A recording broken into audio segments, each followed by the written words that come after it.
और वाणी दोनों साथ में बैठकर मटर छील रही होती है। कितना अच्छा लगता है जब तुम दोनों को एक साथ देखती हो। तुम दोनों का प्यार देखकर मुझे ऐसा लगता है काश मुझे भी ससुराल में इतना ही प्यार मिला होता। मैं तो ससुराल में अपनों का प्यार पाने के लिए तरस कर रह गई। उम्मीद प्यार की थी और मिली सिर्फ परेशानियां। क्यों मम्मी जी, आपको ससुराल में किसने परेशान किया? पापा जी ने? अरे नहीं, तेरे पापा जी तो बहुत अच्छे हैं, मुझे बहुत प्यार भी करते हैं। लेकिन तेरी बुआ जो अब कानपुर में रहती है, उस समय उनकी शादी नहीं हुई थी। उसने मुझे खून के आंसू रुला दिए। न जाने मुझसे किस जन्म का बदला लिया। अमृता की आंख में आंसू आ जाते हैं। वाणी अमृता के आंसू पोंछती है। बस मम्मी जी बस, अब हम है ना आपको कभी दुखी नहीं होने देंगे। लेकिन मम्मी जी एक बात पूछनी थी। पूछो, जो भी पूछना है पूछ लो, मैं आज तुम दोनों को सब कुछ बताऊंगी। मम्मी जी, आखिर कानपुर वाली बुआ जी को आपसे प्रॉब्लम क्या थी? उन्होंने आपके साथ क्या किया था? अरे न जाने उसे मुझसे कौन सी दुश्मनी थी, ये तो मैं भी नहीं समझ पाई। लेकिन मैं जितना उसे मान सम्मान देती, उसकी हर जरूरतों का ख्याल रखती, उतना ही वो मुझसे नफरत करती थी। माँ जी से मेरी झूठी झूठी शिकायतें लगाती और मुझे डांट सुनवाती। कोई ना मम्मी जी, अब आपको परेशान होने की कोई जरूरत नहीं है, आप टीवी देखो। मुक्ता टीवी ऑन कर देती है। अमृता सोफे पर बैठकर टीवी देखने लगती है। थोड़ी देर में वाणी उसे लाकर चाय देती है। ये लीजिए मम्मी जी, चाय पी लीजिए। वाणी बहू, जब से तुम दोनों इस घर में आई हो ना, मुझे बनी बनाई चाय मिलने लगी है। वरना शादी के बाद जब मैं ससुराल आई थी, तब ना मुझे टीवी देखने की इजाजत थी, ना तसल्ली से बैठकर चाय पीने की। क्यों मम्मी जी, कि ससुराल में इतनी रोक टोक थी?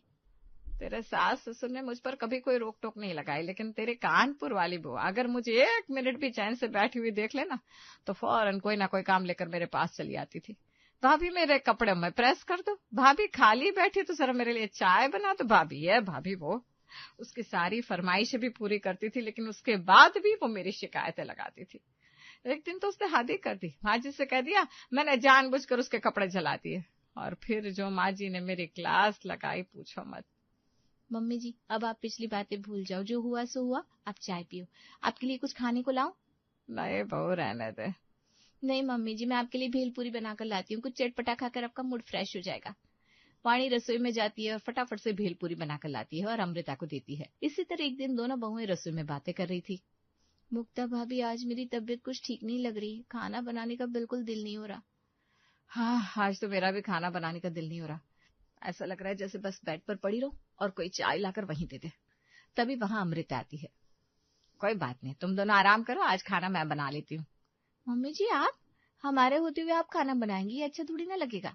अरे कोई ना, इतने सालों तक खाना बनाया है, आज फिर बना लूंगी।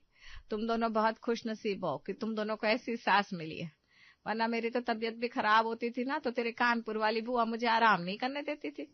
खुद तो 1 गिलास पानी भी लेकर नहीं पीती थी, लेकिन अगर मैं बीमार पड़ जाऊं ना, तो माँ जी से कहती ये तो नाटक कर रही है, इसे कुछ नहीं हुआ।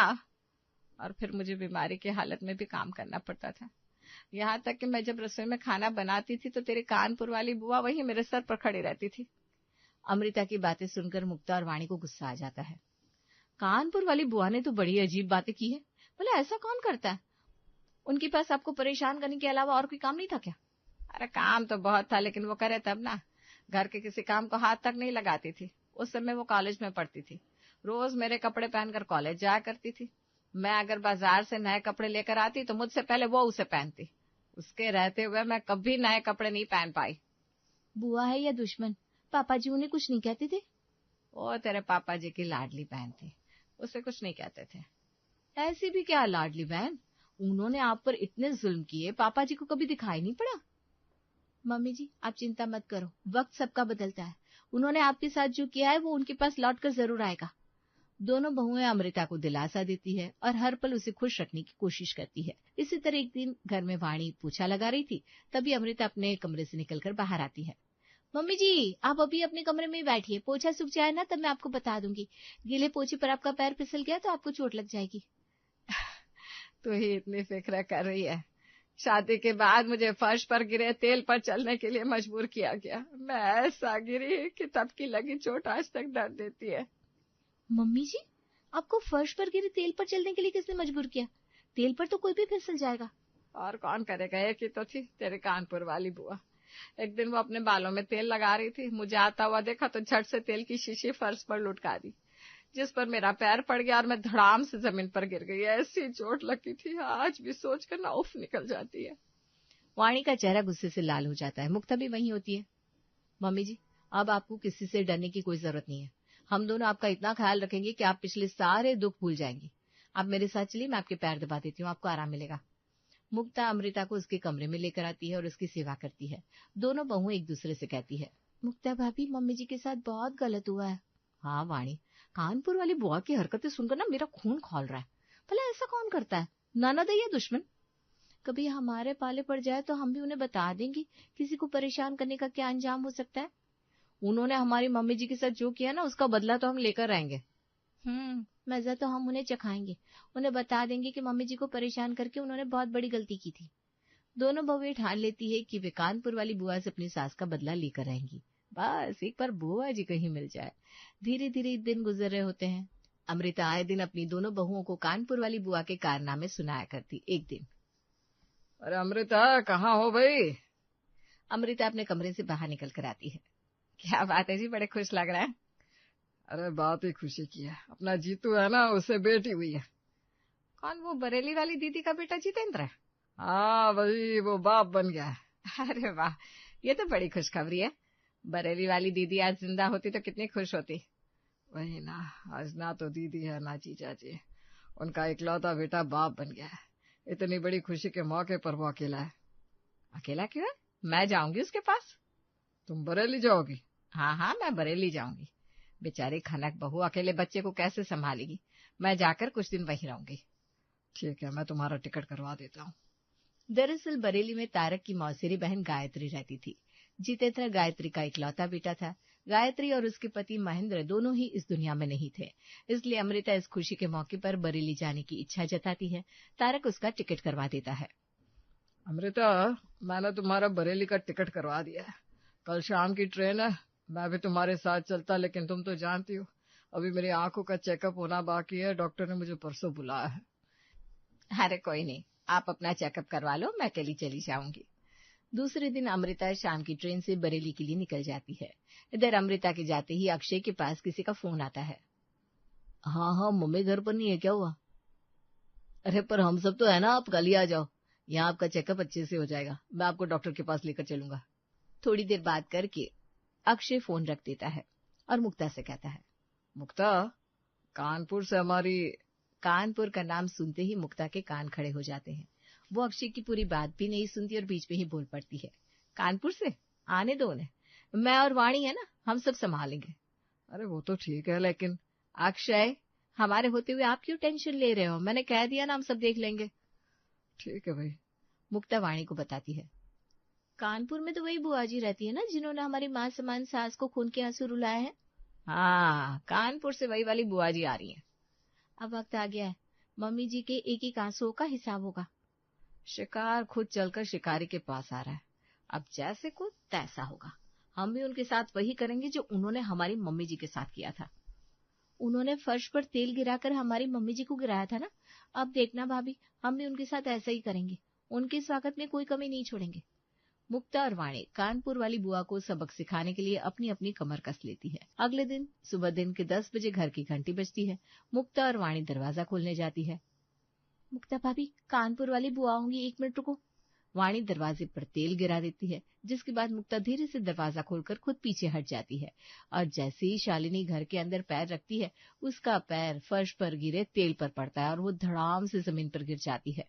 शालिनी दर्द के मारे जोर से चिल्लाती है, आए हाय, मेरी कमर टूट गई, हाय। अरे रे रे, क्या हो गया? सॉरी सॉरी, गलती होगी, हमें माफ कर दीजिए, न जाने कैसे यहाँ तेल गिर गया।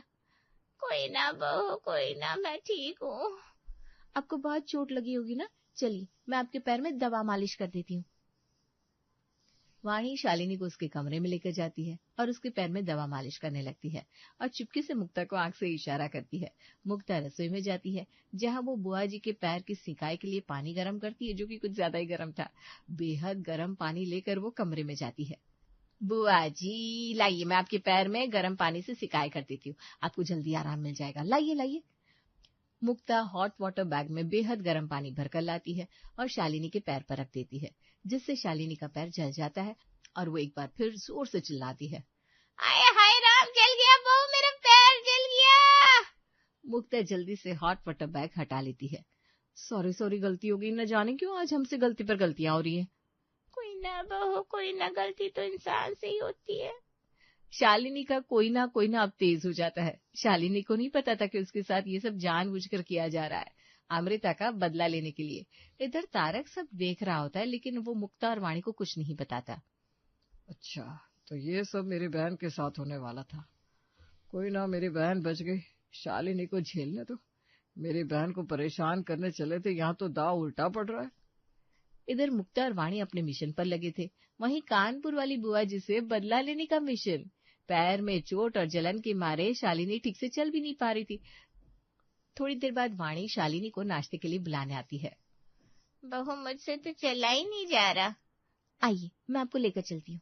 वाणी शालिनी का हाथ पकड़कर उसे बाहर लेकर आती है, जहाँ टेबल पर नाश्ता लगा था। आज मैंने नाश्ते में आलू के पराठे बनाए हैं।